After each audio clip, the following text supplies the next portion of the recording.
बिस्मिल्लाहिर्रहमानिर्रहीम। Dear students, अस्सलाम वालेकुम। Imran Malik, HOD chemistry department, Aspire college Sangla है। डियर स्टूडेंट्स, आज हम जिस टॉपिक को डिस्कस करेंगे उस टॉपिक का ताल्लुक चैप्टर नंबर 6 से। टॉपिक का नेम है बॉन्ड एनर्जी।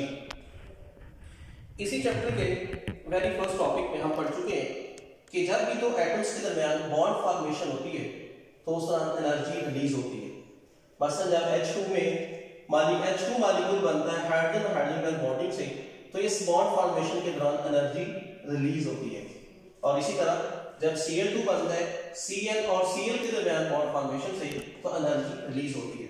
लेकिन जब हम इसी बॉन्ड को ब्रेक करना चाहेंगे तो उसके लिए एनर्जी हमें रिक्वायर्ड होगी। इसी तरह इस बॉन्ड को जब ब्रेक करना चाहेंगे तो उसके लिए भी एनर्जी रिक्वायर्ड होगी।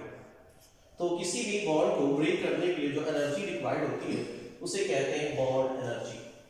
The average amount of energy required to break all bonds of a particular type in one mole of the substance is called its bond energy. यहां जो वर्ड एवरेज इस्तेमाल हुआ है, इसका मतलब यह है कि जो मॉलिक्यूल डायटोमिक नहीं है, हायर एटॉमिक नंबर रखा, हायर एटॉमिसिटी रखने वाले मॉलिक्यूल्स, उनमें तमाम बॉन्ड्स एक जैसे नहीं होते। मसलन एक मिसाल है मेथनॉल CH3 और OH। अब इस मॉलिक्यूल में तमाम बॉन्ड्स इक्विवेलेंट नहीं है, तो इन डिफरेंट बॉन्ड्स की बॉन्ड एनर्जी भी वेरी करेगी। तो जब एक मॉलिक्यूल में डिफरेंट नेचर के बॉन्ड्स हो तो उन तमाम बॉन्ड्स की एनर्जी का हम एवरेज निकालें। इसलिए डेफिनेशन में वर्ड यूज है average amount of energy. It is also called bond enthalpy. Enthalpy की टर्म से भी आप लोग ऑलरेडी अवेयर हैं। बॉन्ड एनर्जी का यूनिट होता है किलो जॉल पर मोल। यहां पे आप लोग बेहतर जानते हैं कि मोल का मतलब एवोगैड्रोस नंबर ऑफ पार्टिकल्स। तो जब बॉन्ड एनर्जी की बात करेंगे तो इसका मतलब ये होगा कि किलो जॉल किसी भी मॉलिक्यूल के एवोगैड्रोस नंबर ऑफ बॉन्ड्स को ब्रेक करने की जो एनर्जी रिक्वायर्ड होगी। और एवोगैड्रोस नंबर क्या होता है 6.022 into 10⁻23 मेजरमेंट। किसी भी मॉलिक्यूल की बॉन्ड एनर्जी एक्सपेरिमेंटली डिटरमाइन की जाती है। Bond energies of multiple bonds, चूंकि कार्बन के साथ सिंगल, डबल और ट्रिपल बॉन्ड बनाता है। तीनों एग्जांपल ले। जब कार्बन के साथ सिंगल बॉन्ड बनाता है तो इसकी बॉन्ड एनर्जी है 348 किलो जॉल पर मोल। और जब कार्बन के साथ डबल बॉन्ड बनाता है तो इसकी बॉन्ड एनर्जी है 614 किलो जॉल पर मोल। और जब कार्बन के साथ ट्रिपल बॉन्ड बनाता है तो इसकी बॉन्ड एनर्जी है 839 किलो जॉल पर मोल। इस एग्जांपल में गौर करें कि जो डबल बॉन्ड है उसकी बॉन्ड एनर्जी सिंगल बॉन्ड से ज्यादा है और ट्रिपल बॉन्ड की एनर्जी जो है डबल बॉन्ड से ज्यादा है। इसका मतलब ये हुआ कि जो मल्टीपल बॉन्ड्स होते हैं उनकी बॉन्ड एनर्जी सिंगल बॉन्ड से ज्यादा है। लेकिन यहां पे काबिल तवज्जो पॉइंट ये है कि डबल बॉन्ड की बॉन्ड एनर्जी सिंगल बॉन्ड से गो के ज्यादा है लेकिन डबल नहीं है। इसका मतलब ये हुआ कि डबल बॉन्ड गो के स्ट्रॉन्गर है सिंगल बॉन्ड से, लेकिन डबल बॉन्ड सिंगल बॉन्ड से ट्वाइस स्ट्रॉन्गर नहीं है। और इसी तरह ट्रिपल बॉन्ड की बॉन्ड एनर्जी सिंगल बॉन्ड से ग्रेटर है लेकिन उसका 3 टाइम्स नहीं है। इसका मतलब ये हुआ कि ट्रिपल बॉन्ड की बॉन्ड एनर्जी भी सिंगल बॉन्ड से थ्राइस ना होने का मतलब यह है कि ये बॉन्ड भी 3 टाइम्स सिंगल बॉन्ड से स्ट्रॉन्गर नहीं है। इस बहस से नतीजा क्या मिलता है, क्योंकि हम पढ़ चुके हैं कि डबल बॉन्ड जहां पे वो एक बॉन्ड सिंगल और दूसरा पाई, और जहां ट्रिपल बॉन्ड हो वहां एक सिग्मा बॉन्ड और 2 पाई बॉन्ड होते हैं। अगर डबल बॉन्ड की बॉन्ड एनर्जी सिंगल बॉन्ड से एग्जैक्टली ट्वाइस होती तो इसका मतलब ये होता कि सिग्मा बॉन्ड और पाई बॉन्ड इक्वली स्ट्रॉन्गर है। लेकिन चूंकि यहां पे डबल और ट्रिपल नहीं है बॉन्ड एनर्जीज मल्टीपल बॉन्ड्स की, इससे ये पता चलता है कि sigma bond is stronger than pi bond. Pi bond जो है कंपैरेटिवली सिग्मा बॉन्ड से वीकर बॉन्ड है। नेक्स्ट पॉइंट है factors affecting bond energy. Actually bond energy is the measurement of the bond strength. और एक बॉन्ड जितना ज्यादा stronger होगा उतनी बॉन्ड एनर्जी भी ज्यादा होगी। तो वो तमाम फैक्टर्स जो बॉन्ड स्ट्रेंथ को इफेक्ट करते हैं वही फैक्टर्स बॉन्ड एनर्जी के फैक्टर्स। उनमें पहला फैक्टर है electronegativity difference of bonded atoms.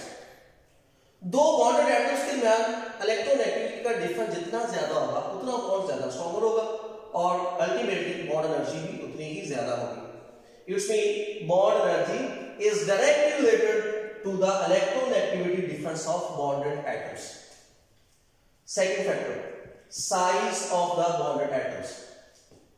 दो bonded atoms का size जितना स्मॉलर होगा उतनी bond की strength ज्यादा होगी और ultimately bond energy भी ज्यादा होगी। It's mean bond energy is inversely related to the size of bonded atoms.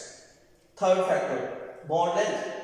एक बॉन्ड की लेंथ जितनी कम होगी उतना उसकी स्ट्रेंथ ज्यादा होगी, उसको ब्रेक करना मुश्किल होगा, अल्टीमेट उसकी बॉन्ड एनर्जी भी ज्यादा होगी। इट्स मीन कि bond energy is also inversely related to the bond length. और इस बात को इस एग्जांपल से समझ सकते हैं जो पहले एग्जांपल कोड थी कि कार्बन कार्बन का ट्रिपल बॉन्ड की बॉन्ड एनर्जी कार्बन कार्बन का डबल बॉन्ड से ज्यादा है और डबल बॉन्ड की बॉन्ड एनर्जी कार्बन का सिंगल बॉन्ड से ज्यादा है और इनकी जो बॉन्ड लेंथ है वो इस रिवर्स ऑर्डर में है, यानी कार्बन कार्बन सिंगल बॉन्ड की बॉन्ड लेंथ डबल बॉन्ड से ज्यादा और डबल बॉन्ड की बॉन्ड लेंथ ट्रिपल बॉन्ड से ज्यादा है, लेकिन बॉन्ड एनर्जी का ऑर्डर उससे डिफरेंट है। Fourth factor, bond polarity. दो बॉन्डेड एटम्स में बनने वाले बॉन्ड की पोलैरिटी जितनी ज्यादा होगी उतनी बॉन्ड की स्ट्रेंथ भी ज्यादा होगी और अल्टीमेटली बॉन्ड एनर्जी की वैल्यू भी ज्यादा होगी। यही वजह है कि जो पोलर कोवलेंट बॉन्ड्स हैं उनकी bond energy non polar covalent bond से ज्यादा होगी। ये तो the factors affecting the bond energy. Next एक बड़ा इंपॉर्टेंट पॉइंट है ionic electron and bond energy. किसी मॉलिक्यूल में पाए जाने वाले बॉन्ड के आयनिक इलेक्ट्रॉन और उसकी बॉन्ड एनर्जी के दरमियान क्या रिलेशनशिप है, या ऐसे कह सकते हैं कि आयनिक इलेक्ट्रॉन किसी बॉन्ड की बॉन्ड एनर्जी के ऊपर कैसे इफेक्ट करते हैं। इसको समझने से पहले आयनिक इलेक्ट्रॉन की डेफिनेशन। जब दो हेटेरो एटम्स के दरमियान कोवेलेंट बॉन्ड बनता है तो शेयर्ड इलेक्ट्रॉन पेयर दोनों एटम्स के दरमियान इक्वली शेयर नहीं होता और अनइक्वल शेयरिंग के नतीजे में एक एटम के ऊपर पार्शियली पॉजिटिव चार्ज और दूसरे के ऊपर पार्शियली नेगेटिव चार्ज आ जाता है और जब दो एटम्स के दरमियान इलेक्ट्रोनेगेटिविटी के डिफरेंस की वजह से पोलैरिटी डेवलप हो जाती है तो इसको कहते हैं आयनिक इलेक्ट्रॉन। और इसकी प्रॉपर डेफिनेशन है the polarity induced in a molecule due to the electronegativity difference between the bonded atoms is called ionic electron. ये मॉलिक्यूल में पाया जाने वाला आयनिक इलेक्ट्रॉन बॉन्ड एनर्जी के ऊपर क्या इफेक्ट करता है, इस बात को समझने के लिए हम HCl मॉलिक्यूल की एग्जांपल लें। HCl मॉलिक्यूल की पहले हम कैलकुलेटेड बॉन्ड एनर्जी को समझेंगे। कैसे? HCl में एक एटम है H और H2 मॉलिक्यूल की जो बॉन्ड एनर्जी होती है, bond energy of 1 mole of H2 is equal to 436 kilojoule per mole. और अगर हमें कैलकुलेट करना हो कि H2 मॉलिक्यूल में बॉन्ड एनर्जी पर बॉन्ड क्या होगी तो उसके लिए हमें इस वैल्यू को एवोगैड्रोस नंबर से डिवाइड करना पड़ेगा। क्यों? ये जो वैल्यू है पर मोल का मतलब है bond energy of Avogadro's number of bonds. तो जब हम 436 को एवोगैड्रोस नंबर से डिवाइड करते हैं तो बॉन्ड एनर्जी की वैल्यू होती है 72.42 into 10⁻23 किलोजूल पर एटम। नेक्स्ट, चूंकि H2 में इलेक्ट्रॉन पेयर H और H के दरमियान इक्वली शेयर होता है तो ये बॉन्ड एनर्जी पर एटम फिर क्या होगा, इसके लिए हमें इस वैल्यू को 2 से डिवाइड करना पड़ेगा। जब 2 से डिवाइड करते हैं तो बॉन्ड एनर्जी की वैल्यू होती है 36.21 into 10⁻23 किलोजूल। और इसी तरह Cl2 मॉलिक्यूल की बॉन्ड एनर्जी को देखें। Bond energy of 1 mole of Cl2 240 kilojoule per mole. Bond energy पर बॉन्ड फाइंड करने के लिए 240 को एवोगैड्रोस नंबर से डिवाइड करना होगा और ये बनती है 39.86 into 10 to minus 23 किलोजूल। और चूंकि Cl2 में भी H2 की तरह दो एटम्स की क्लोरीन एटम्स हैं, इलेक्ट्रॉन पेयर इक्वली शेयर्ड है, तो बॉन्ड एनर्जी पर क्लोरीन एटम क्या होगी, इस वैल्यू को 2 से डिवाइड करें तो वैल्यू आती है 19.93 10 to minus 23 kilojoule per mole. और इस कैलकुलेशन के बाद अगर हम देखें कि HCl मॉलिक्यूल की बॉन्ड एनर्जी क्या होनी चाहिए, अगर HCl मॉलिक्यूल में इलेक्ट्रॉन पेयर हाइड्रोजन और क्लोरीन के दरमियान इक्वली शेयर होगा तो इसकी बॉन्ड एनर्जी इन दोनों वैल्यूज को जमा करने से आ जाएगी। बस दोनों वैल्यूज को सम करें तो bond energy of one molecule of HCl क्या होगी 36.2 इन 10 to minus 23 की वैल्यू, और इस वैल्यू को सम करें तो आंसर आता है 56.14 10 to minus 23 किलोजूल पर मॉलिक्यूल।